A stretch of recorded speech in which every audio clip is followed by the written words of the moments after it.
И така, какво става, хора? Победителите са изтеглени.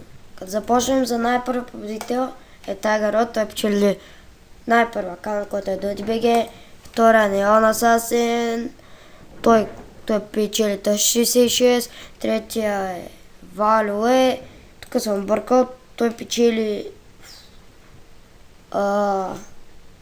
Стаско, The Fucking Noob печели Master 99 и Headless Guy печели Ночко.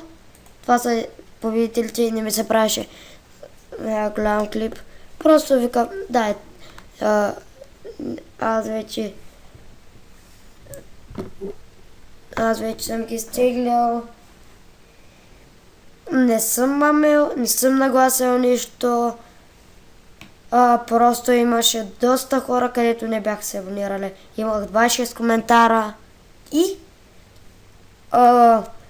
трябваше да имам поне 52 съба, а пък аз имам 40 и оттам. Довиждане, хора. И другия път ще има друг giveaway, който пак може да е на League of Legends, ама ще бъде за РП или Mystery Box. Чао!